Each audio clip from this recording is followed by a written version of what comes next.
دەسەڵاتدارانی رووسیا پشتڕاستی دەکەنەوە کە کەوتنە خوارەوەی فڕۆکەیەکی لە 23 مانگی هێشتدا بۆ هۆی کوژانی سەرۆکی گروپی ڤاگنەر یێڤگنی پرێکۆژین. ناوبراو وەک یەکێک لە 7 سەرنشین و 3 ئەندامی تیمی فڕۆکەوانی ناوفڕۆکەکە ناوی هاتووە.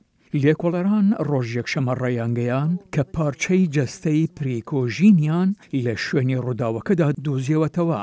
وتەبێژی کۆمیتەی لێکۆڵەنەوەی رووسیا سڤیتلانا پێترینکۆ وتی لە ڕێگەی تاقیکردنەوەی ژەنێتیکی هەردە کەسەکە کە لە کەوتنە خوارەوەی فڕۆکەکەدا کوژراون هاوتا بوون لەگەڵ ئەو ناوانەی کە لە لیستەکەدا هاتووە. ئەم ڕووداوە کوشندەیە 2 مانگ دوای ئەوە بوون کە پرێکۆژین سەرکردایەتی یاخیبوونیەکی شکست خواردووی کرد. لەو کاتەدا ڤلادیمیر پوتین سەرۆکی رووسیا ئەم قسەیەی هەبوو.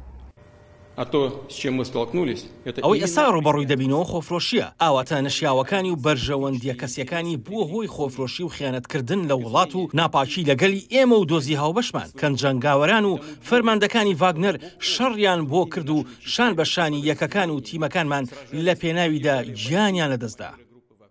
ئەوەی بۆ هۆی ئەوەی ئەو فڕۆکەی کە پرکۆژینی تێدا بوو لە ئاسمانەوە کەویتە خوارەوە تا ئێستاش ڕوون نییە. بەڵام پێنتاگۆن لەم دوایانەدا یەک تیۆری بە دوور زانیوە کە کەوتنە خوارەوەی فڕۆکەکە ڕوون دەکاتەوە. ئێمە هیچ زانیارێکمان نییە بۆ ئاماژە پێدان لە ئێستادا کە راپۆرتە ڕۆژنامەوانیەکان بازەوە دەکەن کە جۆرێک لە موشکی زەمین بۆ ئاسمان فڕۆکەکەی خسۆتە خوارەوە. بەپێی هەڵسەنگاندنی ئێمە ئەو زانیاریە ڕاست نییە.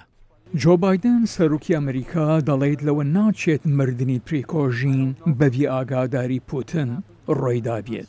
بە فەرمی کرملن ڕاتی دەکاتەوە هیچ پەیوەندیەکی بە خستنە خوارەوەی فڕۆکەکەوە هەبێت.